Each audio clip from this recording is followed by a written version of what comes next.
আসসালামু আলাইকুম সবাইকে। আমি লিমন সরকার, প্রভাষক 36তম বিসিএস, হিসাব বিজ্ঞান বিভাগ, নওগাঁ সরকারি কলেজ, নওগাঁ। আমার বিশ্বাস আপনারা সবাই বেশ ভালো আছেন। আপনাদের দোয়ায় এবং আল্লাহর অশেষ রহমতে আমিও বেশ ভালো আছি। আজকে আমরা ইকোনমিক্স ক্লাসটা করব।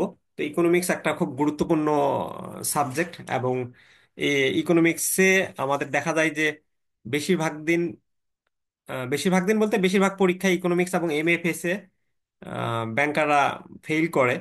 এবং ইকোনমিক্সে যেটা হয় আর কি, যে ইকোনমিক্সে আপনাকে ভালো করতে হলে মূলত বেসিকটা ভালো থাকতে হবে। তো বেসিকটা যদি আপনার ভালো থাকে, তাহলে কিন্তু আপনি এখানে পাশ করা কোনো আপনার ব্যাপার না।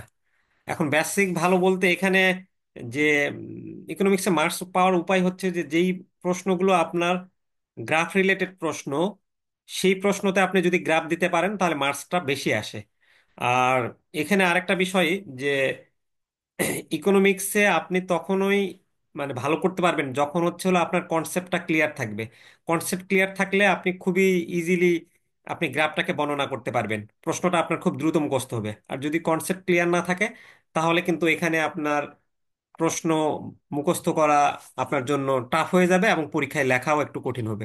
আবার দেখা যাচ্ছে যে যে সেম প্রশ্ন কিন্তু পরীক্ষায় একটু ঘুরিয়ে দিয়েছে, কনসেপচুয়াল করছে, অ্যানালিটিক্যাল করছে, তখন আপনার যদি আপনি জাস্ট মুখস্থ করে যান তাহলে কিন্তু তখন পারবেন না।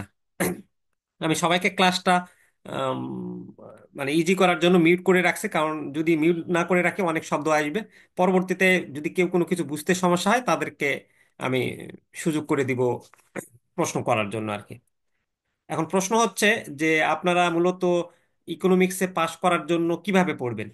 পড়াটা হচ্ছে হলো প্রথমত হচ্ছে যে চ্যাপ্টারটা পড়বেন, সেই চ্যাপ্টারটা আপনাকে ভালোভাবে আইডিয়া থাকতে হবে। সেই চ্যাপ্টারের আম, বিগত বছরের প্রশ্ন এবং ওই চ্যাপ্টার মূলত আইবিবি টেক্সট বই, আপনারা জানেন যে একটা আইবিবি ইংলিশে টেক্সট বই দিছে। ওই আইবিবি টেক্সট বইয়ের চ্যাপ্টার শেষে যে প্রশ্নগুলো আছে, সেই প্রশ্নগুলো পড়লে আমরা পরীক্ষায় কিন্তু 90% প্রশ্ন কমন পাবো। আমি যদি পরীক্ষায় প্রশ্ন কমন না পাই, তাহলে আমি কিভাবে পরীক্ষায় অ্যান্সার করব? তো এই 90% প্রশ্ন কমন পাওয়ার জন্য আপনাকে এর নতুন সিলেবাসে, আমাদের 96তম থেকে নতুন সিলেবাসে পরীক্ষা হওয়া শুরু করছে, অর্থাৎ এই 4টা বছরের প্রশ্ন আপনাকে দেখতে হবে। সাথে দেখতে হবে যে যে গাইড বইয়ে আপনার হচ্ছে হলো আইবিবি টেক্সট বইয়ের প্রশ্নের উত্তরগুলো আছে। তো আমরা আমাদের গাইড বইটাতে আইবিবি টেক্সট বইয়ের এবং বিগত বছরের প্রশ্নগুলো রাখছি। ওইগুলো যদি আপনি ফলো করেন, ইনশাল্লাহ এর বাইরে কোনো প্রশ্ন হয় না। আর কিছু কনসেপচুয়াল প্রশ্ন হয়, সেটা হচ্ছে হলো আপনি ওই যে যদি আপনার কনসেপ্ট ক্লিয়ার থাকে ক্লাসের মাধ্যমে, তখন কিন্তু আপনি সেটা মানে পারবেন আর কি। তো চলেন আমরা কথা না বাড়িয়ে আমরা এই ইকোনমিক্স ক্লাসের স্ক্রিনটা শেয়ার করে আমরা ক্লাসটা শুরু করি।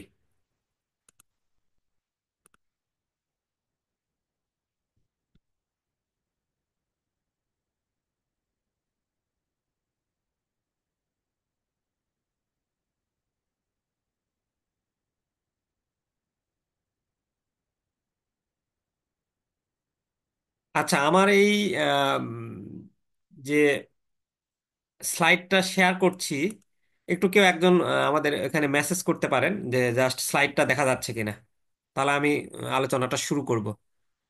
আমাদের এক পাশে যে মেসেজ দেওয়া যায়, ওইখানে মেসেজ একটু দিতে পারেন যে স্লাইডটা দেখা যাচ্ছে কিনা। Okay, thank you very much. তাহলে আমি আলোচনাটা শুরু করি। আচ্ছা, ব্যাংকার বন্ধু, আমরা ব্যাংকিং প্রফেশনাল এক্সামিনেশনের জেআইবিবির প্রিন্সিপালস অফ ইকোনমিক্স এর মডিউল এর ইকোনমিক্স অ্যান্ড ইন্ট্রোডাকশন চ্যাপ্টারটা নিয়ে আলোচনা করব। প্রতি বছর এই চ্যাপ্টার থেকে মিনিমাম 20 থেকে 40 মার্কসের প্রশ্ন আসে। তো এই চ্যাপ্টারটা এই জন্য খুবই গুরুত্বপূর্ণ, এবং সহজেই যদি আপনি 20 মার্কস পেতে চান, তাহলে কিন্তু এই চ্যাপ্টারটাকে আপনাকে বাছাই করে নিতে হবে। কখনো 20 মার্কস, কখনো 40 মার্কস। এর আগের বারে আপনার প্রশ্ন এসেছিল 99তমতে 20 মার্কস। তো আমার মনে হয় একটু আমরা যদি 99তম প্রশ্নটা দেখে নেই, দেখে নিলে আপনারা বুঝতে পারবেন যে এবারের জন্য আপনার হচ্ছে হলো আপনি কোন প্রশ্নগুলো পড়বেন। আর আমি ক্লাসের মধ্যেই বলে দিব যে কোনগুলো আপনি খুব গুরুত্ব দিবেন, মানে 90% সম্ভাবনা কোনগুলো আসার আর কি। তো আমি একটু প্রশ্নটা যদি দেখি, প্রশ্নটা শেয়ার করি একটু আগে, আমি চ্যাপ্টারটা পড়তে যাওয়ার আগে আমি যদি প্রশ্নটা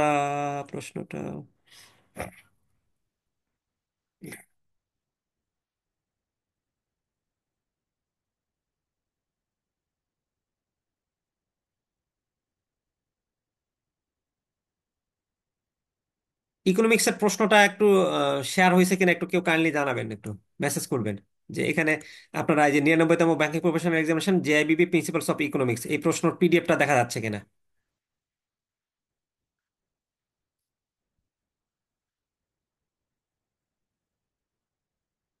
আচ্ছা, প্রশ্নের পিডিএফটা দেখা যাচ্ছে না, আমি তাহলে আরেকবার এখানে শেয়ার করি।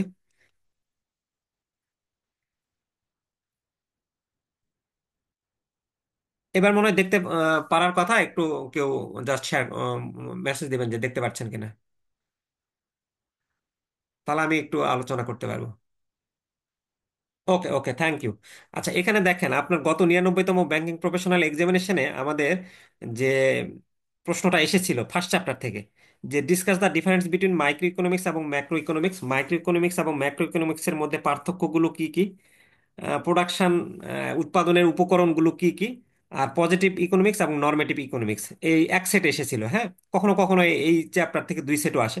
তো এবার আপনার মানে কোন রিলেটেড প্রশ্নগুলো আসবে, আমি এই প্রশ্ন পড়ার সাথে সাথে আপনাদের বলে দিবনি। যে মূলত কিছু সহজ প্রশ্ন থাকে, সেগুলোই আসবে এবার। তো এবার আসেন আমরা স্লাইডে চলে যাই। আমাদের ব্যাংকিং প্রফেশনাল এক্সামিনেশনের জেআইবিবি প্রিন্সিপালস অফ ইকোনমিক্স এর মডিউল এর ইকোনমিক্স অ্যান্ড ইন্ট্রোডাকশন চ্যাপ্টারে আমরা আলোচনা করছি। চ্যাপ্টারটা আলোচনা করার আগে আমরা একটু সিলেবাসটা দেখে নিই।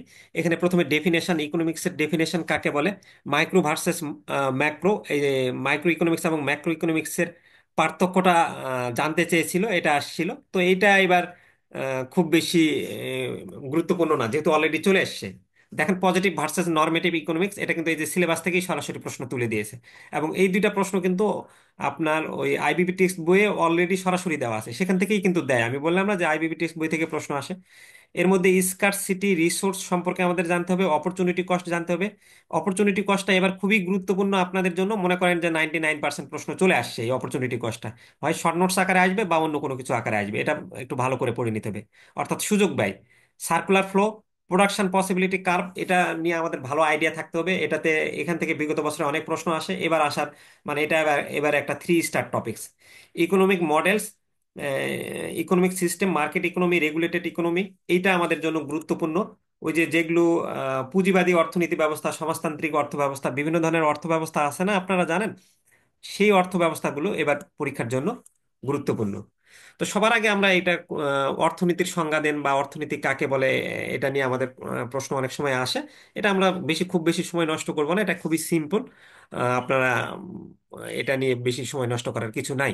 অর্থনীতি বলতে মূলত বোঝাই হলো যে আপনার, আমরা জানি যে আমাদের অভাব অসীম কিন্তু সম্পদ হচ্ছে সীমিত। এই সীমিত সম্পদ দিয়ে আমরা আমাদের অসীম অভাবকে পূরণ করব কিভাবে, এইটা যে শাস্ত্রে আপনার আলোচনা করবে সেটাই হলো আপনার ইকোনমিক্স। তো এখানে আরো ডিটেইলস দেওয়া আছে, আপনারা একটু দেখে নেবেন ইকোনমিক্স নিয়ে। তো এটার তারপর একটা অ্যাডাম স্মিথ অর্থনীতির সংজ্ঞা দিয়েছেন, এবং সেই সংজ্ঞাটা কি এবং তার সমালোচনাটা করতে বলছেন আর কি। এটা আগের ভার্সনে এই প্রশ্নগুলো আসতো, এখনকার ভার্সনে খুব বেশি গুরুত্বপূর্ণ না, কিন্তু তারপর একটু দেখে নেবেন।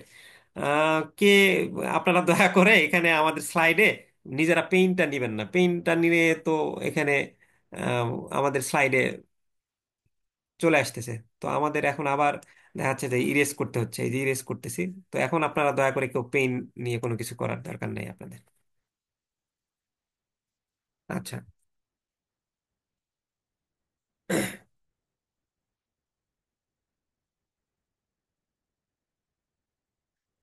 আচ্ছা, অ্যাডাম স্মিথ বলছে যে অর্থনীতি হলো এমন একটা বিজ্ঞান যা জাতিসমূহের সম্পদের প্রকৃতি ও কারণ সম্পর্কে অনুসন্ধান করে। তিনি বলেন যে মানুষ বেশি সম্পদ আহরণ করতে পেরেছে বলেই অর্থনীতির উন্নতি হয়েছে। ওনার বেশ কিছু সমালোচনা আছে ওনার এই ইয়ার। তো মেইনলি সমালোচনা বলতে আপনার অনেকে বুঝাইছে যে এই সংজ্ঞাটা হচ্ছিল অসম্পূর্ণ। মানুষের যে অসীম অভাব, একটা অভাবের পূরণের পর মানুষের আরেকটা অভাব আসে, তো এই অসীম অভাবকে আমরা আমাদের রিসোর্স সীমিত, এই সীমিত সম্পদ দিয়ে কিভাবে অসীম অভাব পূরণ করব এইটা সম্পর্কে বলা নাই, এই জন্য আমরা বলতেছি যে এটা সংজ্ঞাটা অসম্পূর্ণ। দ্বিতীয় হলো এটা কোন ধরনের সম্পদ, সেই সম্পদ সম্পর্কে সুস্পষ্ট ব্যাখ্যা দেন নাই উনি। তারপর ওখানে ওই উনি সম্পদ বলতে শুধুমাত্র বস্তুগত দ্রব্যকে বুঝাইছেন। অবস্তুগত দ্রব্য যেমন একজন ডাক্তার সেবা দিচ্ছে, বা একজন টিচার ক্লাস নিচ্ছে, বা নার্স সেবা দিচ্ছে, বা তার ক্লায়েন্টকে সেবা দিচ্ছে, এই অবস্তুগত সেবাগুলোকে উনি সম্পদ হিসেবে ব্যাখ্যা করেন নাই। এই জন্য বলছে যে সম্পদের সুস্পষ্ট ব্যাখ্যা এখানে নাই। তারপর বলছে সম্পদের উপর অধিক গুরুত্ব আরোপ। উনি শুধু খালি সম্পদ আহরণকেই গুরুত্ব দিছে, কিন্তু শুধু সম্পদ আহরণ তো না, মানুষের তো মানব কল্যাণের দিকেও নজর দেওয়া উচিত। তো এই জন্য এটাকে অনেকে হতাশাবাদী বিজ্ঞান হিসেবে ব্যাখ্যা করেছেন।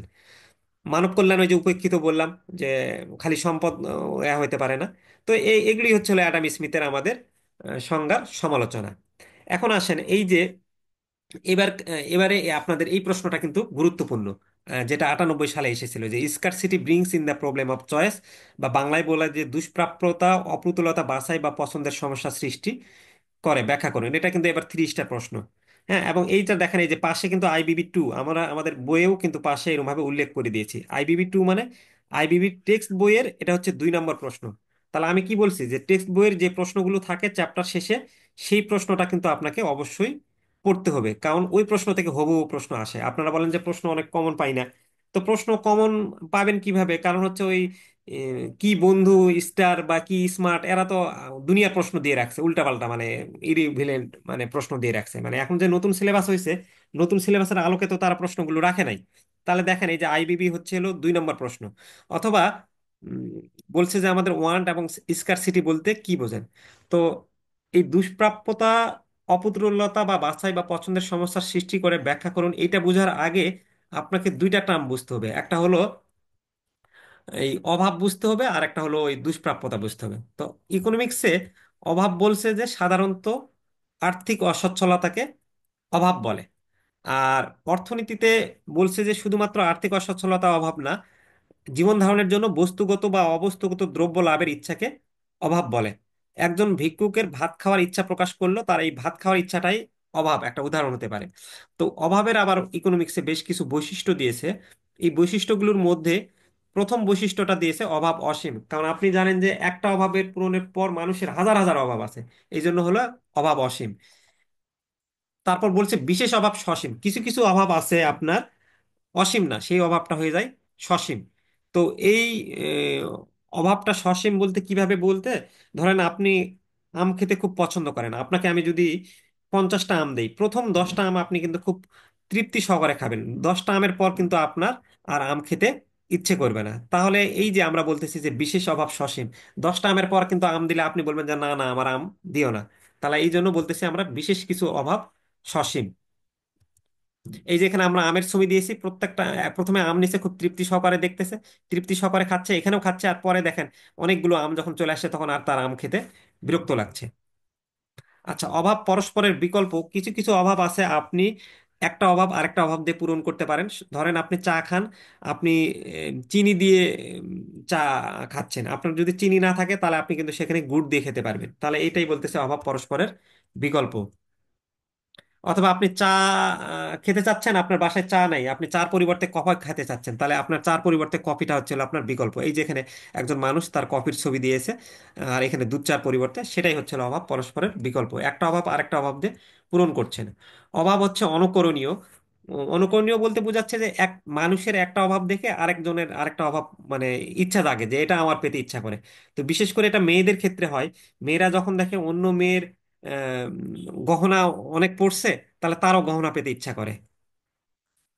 এই যে এই মেয়েটা দেখেন পাশের একজন গহনা পরে আছে, তার কিন্তু এই গহনা দেখে তার গহনা পেতে ইচ্ছে করছে।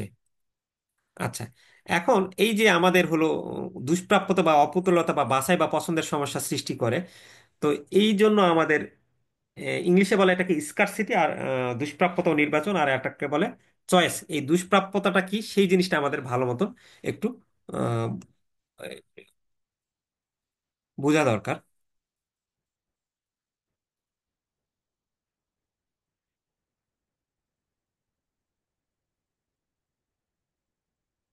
আচ্ছা, এখন বলছে যে সম্পদের স্বল্পতাকে কিংবা অপরিচর্যতাকে দুষ্প্রাপ্যতা বলে। অর্থাৎ ওই যে আপনি জানেন যে সম্পদ আপনার সীমিত, এই সীমিত সম্পদটা থাকাটাকে আপনার বলে দুষ্প্রাপ্যতা। তো মানুষ তাদের অভাব পূরণের জন্য যে পরিমাণ দ্রব্য ও সেবা ভোগ করতে চায় তা প্রয়োজনের তুলনায় অপ্রাপ্য, পর্যাপ্ত হলে তাকে দুষ্প্রাপ্যতা বলে। আপনার অনেক অভাব আছে, কিন্তু এই সকল অভাব পূরণ করার জন্য বাংলাদেশে প্রত্যেকটা মানুষের বিভিন্ন ধরনের অভাব আছে, কিন্তু এই সকল অভাব পূরণের জন্য বাংলাদেশের সরকারের কাছে কিন্তু সেই পরিমাণ রিসোর্স নেই। তো যেমন কিছুদিন আগে আমাদের বলছিল না যে মহার্ঘ ভাতা বাড়াবে গভর্নমেন্ট। তো এই মহার্ঘ ভাতা মানুষের অভাব অসীম, মানুষ তার মিটাতে পারতেছে না, কিন্তু এই যে মহার্ঘ ভাতা পূরণের জন্য সরকারের কাছে কি নাই? সেই রিসোর্স নাই। তো তাহলে এই জন্য আমরা বলতেছি যে এই যে অভাব পূরণের জন্য যে পরিমাণ দ্রব্য ও সেবা লাগবে সেইটার প্রয়োজনের তুলনায় কি কম আছে, সেটাকেই বলে দুষ্প্রাপ্যতা। মানুষের আহ, অসীম অভাব পূরণের প্রয়োজনীয় সম্পদ মানুষের কাছে নেই। এখন এই দুষ্প্রাপ্যতার কারণেই আপনার হচ্ছে হলো বলছে যে দুষ্প্রাপ্যতাটা হচ্ছে হলো নির্বাচনের সমস্যাটা সৃষ্টি করে। আপনার এই অসীম অভাব আছে বলেই আপনার ধরেন যে খাদ্যের অভাব, আপনার হচ্ছে হলো বস্ত্রের অভাব, বাসস্থানের অভাব, তারপর আপনার চিকিৎসার অভাব। এখন এই যে অনেকগুলো অভাব আছে, কিন্তু আপনার কাছে তো টাকার পরিমাণ বা আপনার কাছে তো সেই পরিমাণ সম্পদ নেই।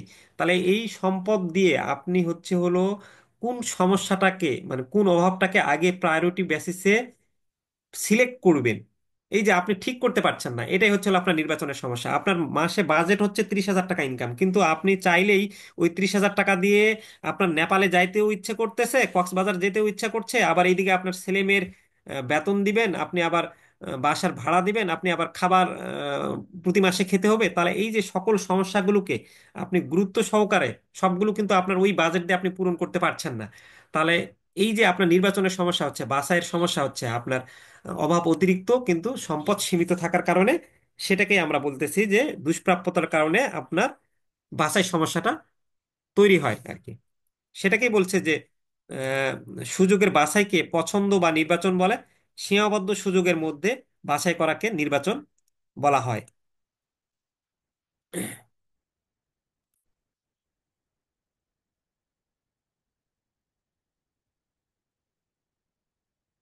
এই যে আপনি বাজারে গেলেন, আপনার টাকা আছে 100 টাকা, এই 100 টাকা দিয়ে আপনি হয় আম কিনতে পারবেন বা লিচু কিনতে পারবেন। তাহলে আপনার যে কোনো দুইটার মধ্যে একটা কিনতে হবে, এইটাই নির্বাচনের সমস্যা। আপনি একটা জমিতে হয় ধান উৎপাদন করতে পারবেন বা গম উৎপাদন করতে পারবেন, আপনারা ছবি দেখতে পাচ্ছেন। তাহলে আপনি যে এই যে আপনার নির্বাচনের সমস্যা, আপনার কাছে গ্যাস আছে সীমিত, আপনি এই সীমিত গ্যাস দিয়ে কি মানুষের মানে যানবাহনে ইউজ করবেন, নাকি না এই গ্যাস দিয়ে আপনি ইন্ডাস্ট্রিতে ইউজ করবেন, এই যে এটা হচ্ছে আপনার নির্বাচনের সমস্যা। তাহলে এই যে নির্বাচনটা হলো কি, নির্বাচন আপনার করতে গেলে প্রথমে আপনাকে অভাবের গুরুত্ব বা প্রয়োজনীয়তাটা বুঝতে হবে যে কোন অভাবটা বেশি দরকার আগে। তারপর আপনার কি করতে হবে, সম্পদের বিকল্প বা দক্ষ ব্যবহার করতে হবে। যেহেতু আপনার সম্পদ সীমিত, এই জন্য সম্পদটা আপনি দক্ষ ব্যবহার করার চেষ্টা করবে। এই ছিল আমাদের আগের প্রশ্ন। আমি যেভাবে আলোচনা করছি, এটা কি খুব দ্রুত হচ্ছে নাকি না খুব আস্তে হচ্ছে, বা বোঝা যাচ্ছে কিনা একটু মেসেজ দিয়ে দিতে পারেন আর কি, কোনো কিছু সমস্যা থাকলে।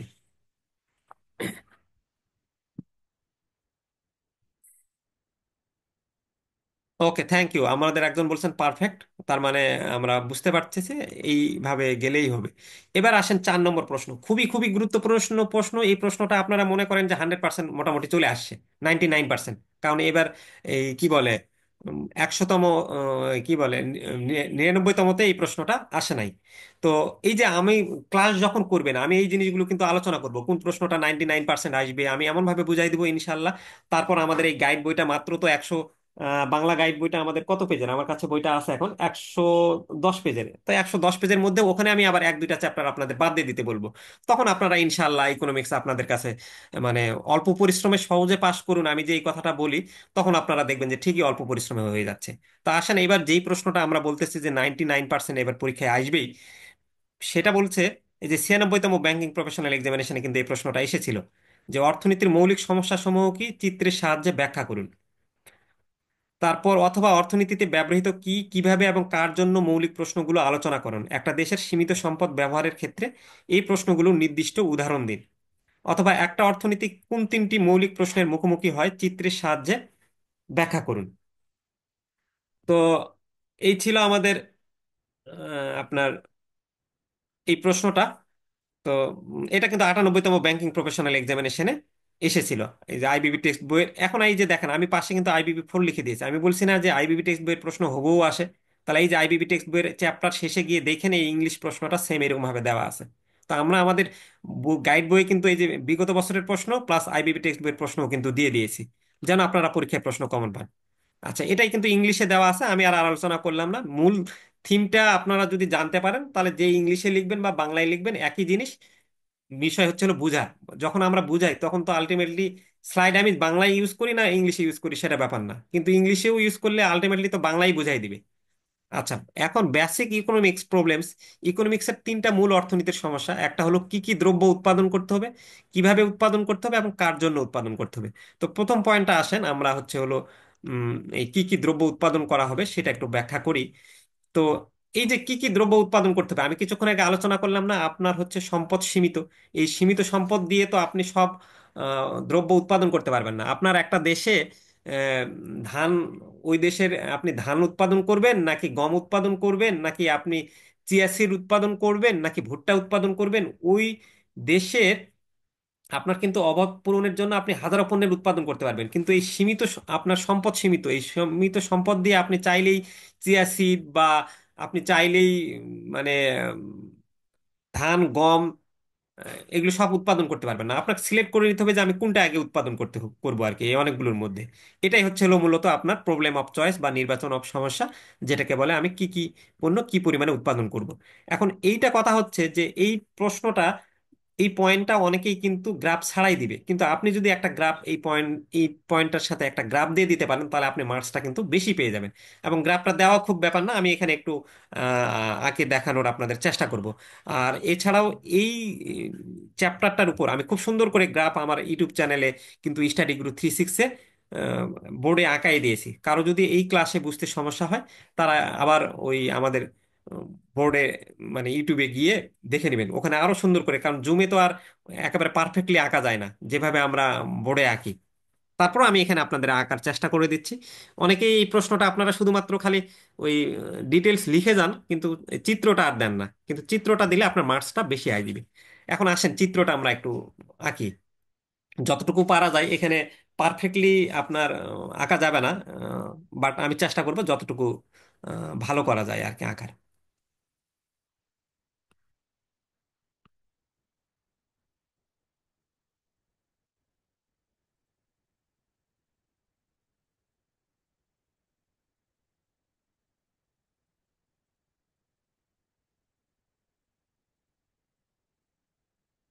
আমি চিত্রটা আঁকার পরে আপনাদেরকে বলবো, যে চিত্রটা একটু ভালো মতন বোঝার জন্য। যদি কারো কোনো প্রবলেম হয় তখন আমি শুনবো নি। ধরে নেন এই যে আমাদের ভূমি অক্ষে আমরা একটা ও এক্স অক্ষরেখা টানলাম, আর লম্ব অক্ষে একটা ও ওয়াই রেখা টানলাম। এই ও এক্স অক্ষরেখায় আমরা ধরলাম যে আমরা পণ্য উৎপাদন করি হলো এস পণ্য, আর ও ওয়াই অক্ষরেখায় আমরা পণ্য উৎপাদন করি টি পণ্য। কারণ আপনার ওই যে সীমিত সম্পদ, সীমিত সম্পদ দিয়ে তো আপনি সকল পণ্য উৎপাদন করতে পারবেন না।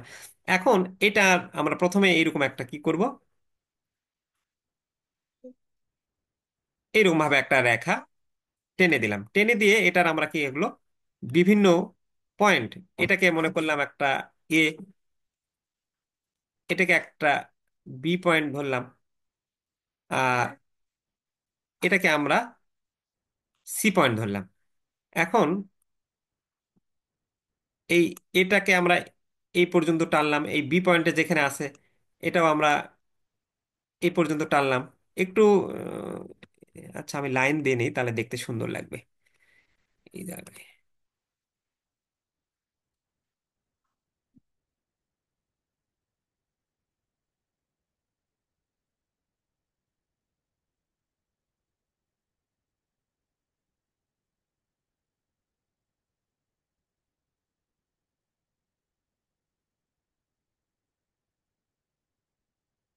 আচ্ছা, এখন আপনি এই ও এক্স অক্ষে এবং ওয়াই অক্ষ বরাবর আছে আপনার কাছে, ধরেন যে 60,000 টাকা আছে, 60,000 টাকা দিয়ে আপনি আহ, ধানও উৎপাদন করতে পারবেন এবং গমও উৎপাদন করতে পারবেন। তো এখন আপনি চিন্তা করতেছেন যে আপনার ধানও লাগবে গমও লাগবে, তাহলে যখন আপনি মনে করলেন যে এই বছর শুধুমাত্র ধান উৎপাদন করবেন, তখন যদি ধান উৎপাদন করেন, এসটাকে আমরা ধান ধরলাম, তাহলে সেক্ষেত্রে আপনি তখন এই ওএক্স অক্ষে এই ভূমি বরাবর যখন, মানে আপনার 60,000 টাকা আপনি শুধুমাত্র ধানেই ব্যবহার করবেন, যে আপনি চিন্তা করলেন যে না আমার গম দরকার নাই, আমি শুধু ধান উৎপাদন করলেই হবে, তখন কিন্তু আপনার এই ভূমি অক্ষ বরাবর আপনি যেটা উৎপাদন করবেন সেটাই হলো আপনার ধান।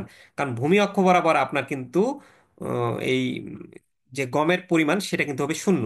আবার আপনি চিন্তা করলেন যে আপনি গম উৎপাদন করবেন, যেটা লম্ব অক্ষ বরাবর, যেটাকে আমরা টি দ্বারা নির্দেশ করছি, এই যে এই বিন্দুগুলোতে, তখন কিন্তু আপনার শুধুমাত্র এই লম্ব অক্ষ বরাবর এই প্রত্যেকটা বিন্দুতে কিন্তু আপনার ভূমির মানটা হবে শূন্য।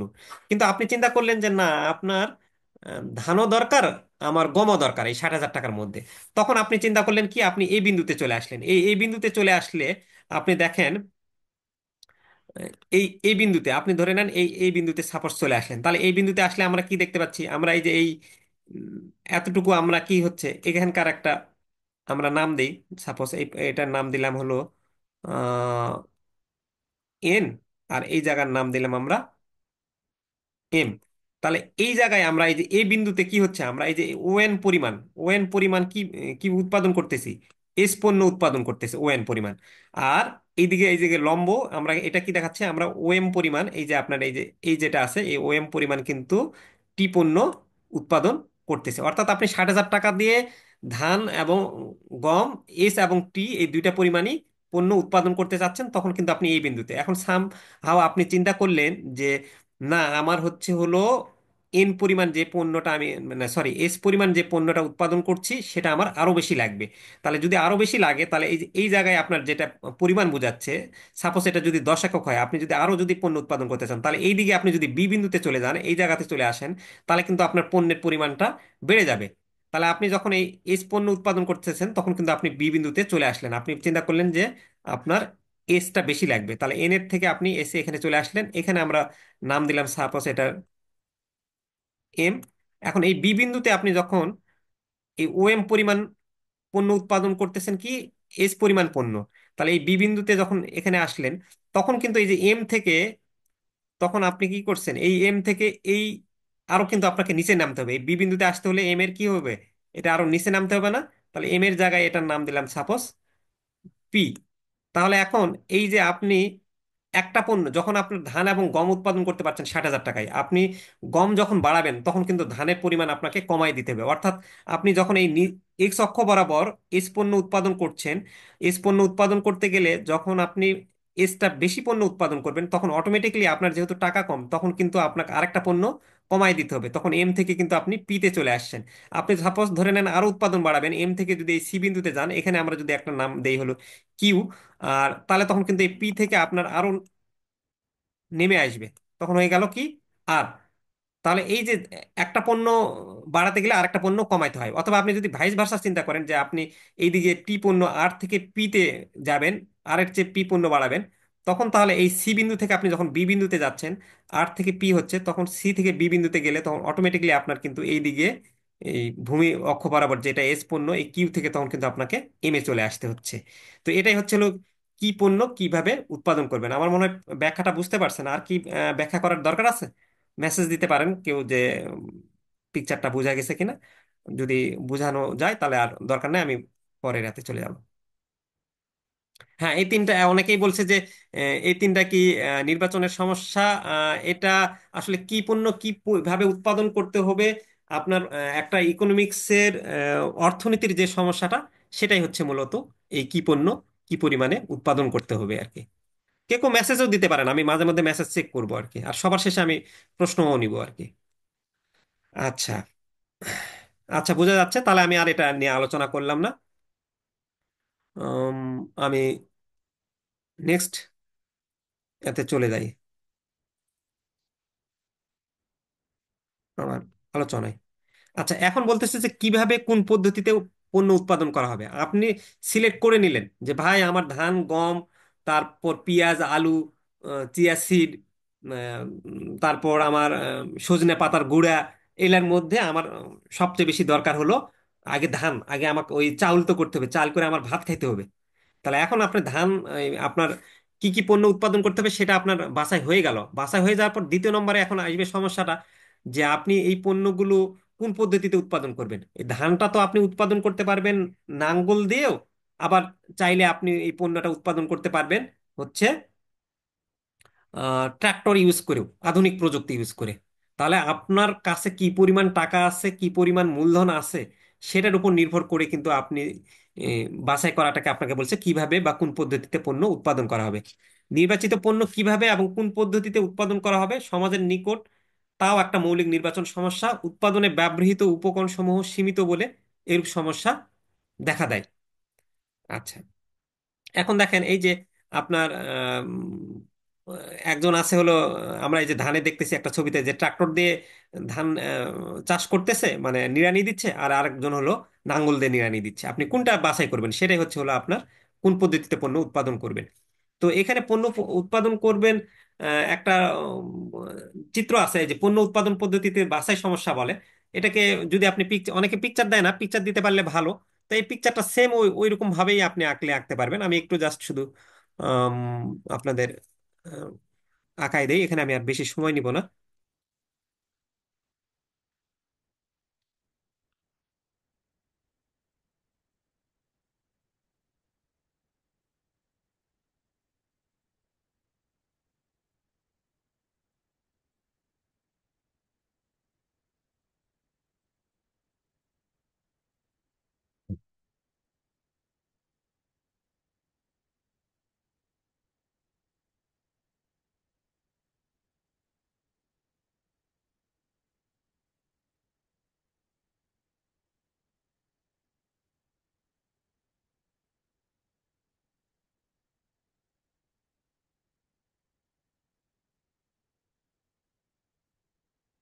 আচ্ছা, আমি পুরো পিকচারটা আর এই মানে বিভিন্ন পয়েন্ট বসাচ্ছি না, সময় নাই যেহেতু।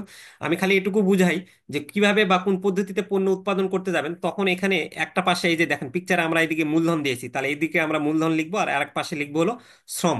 অর্থাৎ আপনি যখন পণ্য উৎপাদন করতে যাবেন তখন পণ্যটা আপনি কি মূলধন নিবিড়, মানে মূলধন বেশি খাটাবেন নাকি না শ্রম বেশি খাটাবেন।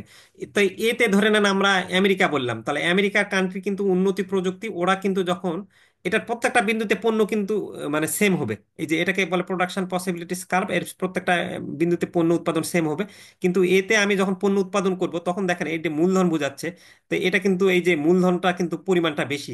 আর এইদিকে কিন্তু আর শ্রম, এই যে ভূমি অক্ষ বরাবর বোঝাচ্ছি, শ্রম কিন্তু মাত্র ওএম পরিমাণ, আর মূলধন কিন্তু এই ওএন পরিমাণ। অর্থাৎ এই এই কান্ট্রিটা হচ্ছে হলো মূলধন নিবিড়, অর্থাৎ ওরা হচ্ছে হলো আধুনিক তথ্য প্রযুক্তি বা মেশিন ইন্ডাস্ট্রিজ এইভাবে পণ্যটা উৎপাদন করে। আর এই এ থেকে যদি বি বিন্দুতে যান, এই যে এ থেকে বি বিন্দুতে যান, যেটাকে আমরা বাংলাদেশ বুঝাচ্ছি ধরে নেন বিতে, তাহলে এই বিতে বাংলাদেশ পণ্য যখন উৎপাদন করবে তখন কিন্তু এই মূলধন এন থেকে N1 নেমে চলে আসলো। আর এইদিকে ভূমি বরাবর চলে গেলে আপনার লম্ব বরাবর কিন্তু কমে চলে আসবে। এই যে বি বিন্দুতে দেখেন আলটিমেটলি এম থেকে M1 চলে গেছে, এই শ্রম বেড়ে গেছে বেশি আর মূলধন কমে গেছে। তো বাংলাদেশের বলা হয় শ্রমনিবিড় কান্ট্রি, কারণ হচ্ছে যে আপনি যদি গার্মেন্টসে যান, তাহলে গার্মেন্টসের প্রোডাক্ট উৎপাদন করতে গেলে কিন্তু আসলে আলটিমেটলি অনেক শ্রমিক লাগছে, শ্রমিক দিয়ে করতেছে। তো এইরকম ভাবে আপনি হচ্ছে একটা দেশ হচ্ছে মূলধন নিবিড় নাকি না শ্রমনিবিড় পদ্ধতিতে উৎপাদন করছে এটাকে ব্যাখ্যা করবেন। আহ, একটা প্রশ্ন এতক্ষণ ধরে আমরা না করি, তাহলে আমাদের অনেক সময় লেগে যাবে আবার। আরো বিস্তারিত জানার জন্য আমি আরো সুন্দর করে ডিটেলস আলোচনা করছি আমার ইউটিউব চ্যানেলে স্টাডি গুরু 360, ওখান থেকে একটু দেখে নেবেন এই চ্যাপ্টারটা। আচ্ছা, এবার আসেন আমাদের লাস্ট। অনেকে এটা প্রশ্ন আপনারা পড়েন যারা পিকচার দেন না, পিকচার না দিলে এখন বলছে যে কার জন্য পণ্য উৎপাদন করা হবে। আপনার পণ্য উৎপাদন হয়ে গেছে, মানে আপনি কিভাবে পণ্য উৎপাদন করবেন এটা চিন্তা করে নিয়েছেন, তারপর সবার শেষে আপনার চিন্তা হবে যে উৎপাদন আম, করতে গেলে যে উৎপাদন করার পর এটা ভোগের ব্যাপার আসে। আপনি কি এই পণ্যটা আম, মানে উচ্চবিত্তদের জন্য উৎপাদন করবেন নাকি না আপনি পণ্যটা আম, কি বলে দরিদ্র মানুষের জন্য উৎপাদন করবেন, ওই দেশের অর্থনীতি কিরকম সেই অনুসারে চিন্তা করে কিন্তু আপনাকে পণ্যটা উৎপাদন করতে হবে। অর্থাৎ নিম্নবিত্ত, মধ্যবিত্ত নাকি উচ্চবিত্তের কথা চিন্তা করে পণ্য উৎপাদন করবেন। দেখেন এখানে আমরা এই যে গুচি বা বিভিন্ন লাক্সারিয়াস পণ্যের ব্র্যান্ড দেখতে পাচ্ছি। তাহলে আপনি দেশে এই যে গুচি বা লাক্সারিয়াস পণ্যের ব্র্যান্ডের পণ্য উৎপাদন করবেন বেশি, নাকি এই যে দেখেন যে দরিদ্র মানুষ তাদের জন্য এই যে বিভিন্ন আটা, চাল, তেল, মানে ডেইলি নেসেসিটিস পণ্য উৎপাদন করবেন। সাধারণত উন্নত দেশ হলে এই উন্নত ব্র্যান্ড উৎপাদন করবে, গরিব দেশ হলে তারা এই পণ্যগুলো বেশি উৎপাদন করবে আর কি। তাহলে এই ছিল আপনার এই কি বলে অর্থনীতির তিনটা মৌলিক সমস্যা। প্রথমেই হচ্ছে হলো কি কি পণ্য উৎপাদন করতে হবে, দ্বিতীয় হচ্ছে হচ্ছে হলো আপনি কিভাবে পণ্যটা উৎপাদন করবেন, আর তৃতীয় হলো কার জন্য পণ্য উৎপাদন করবেন। তো এই স্লাইড ইমেজগুলো আমরা আমাদের হোয়াটসঅ্যাপ গ্রুপ কি বলে সেখানে দিয়ে দিব। আপনারা সেখান থেকেও দেখে নেবেন। আপনারা যারা আমাদের হোয়াটসঅ্যাপ গ্রুপে জয়েন নাই, তারা চাইলে এই যে এখানে আমি দেখাচ্ছি, এই যে আমাদের অনেকেই স্টাডি গ্রুপ 36 হোয়াটসঅ্যাপ গ্রুপে কিন্তু জয়েন আছে। তারা কিন্তু এই, আমি সামনে আপনাদের আরো এক সপ্তাহ পর বিভিন্ন ধরনের, এই সপ্তাহের মধ্যেই সাজেশনগুলো দেওয়া শুরু করব। তো সাজেশন এবং slide image, first chapter PDF পাওয়ার জন্য আমাদের গ্রুপগুলোতে জয়েন হয়ে থাকতে পারেন। যারা অলরেডি জয়েন আছেন তারা তো আসেনি, আর যারা জয়েন হন নাই তারা জয়েন হতে পারেন। এখানে আমি আমার হোয়াটসঅ্যাপ নাম্বারটা দিয়ে দিচ্ছি। এই হোয়াটসঅ্যাপ নাম্বারে ক্লিক, মেসেজ করে জাস্ট বলবেন যে আমি আমাদের আপনাদের হোয়াটসঅ্যাপ গ্রুপটাতে জয়েন হতে যাচ্ছি। একটু সময় দিবেন।